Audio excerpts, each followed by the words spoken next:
The selection of the right exchange for your company to list on is quite critical. The first item you need to consider is obviously the liquidity within the market and make sure that it's appropriate to your company's strategy. The company should consider whether the liquidity of the exchange is important for the shares to be traded on the stock exchange and whether the company needs a second round or third round of financing.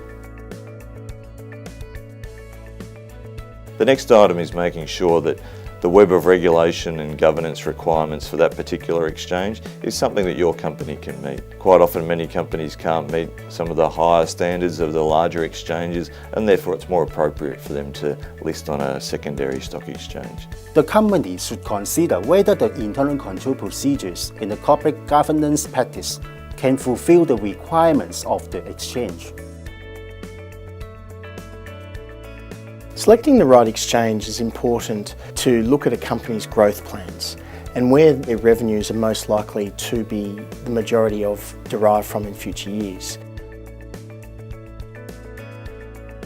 The final item that also flows off the back of that is really around the cost of compliance and staying on that listed exchange. If you can't meet those costs, then it's better to choose a secondary exchange.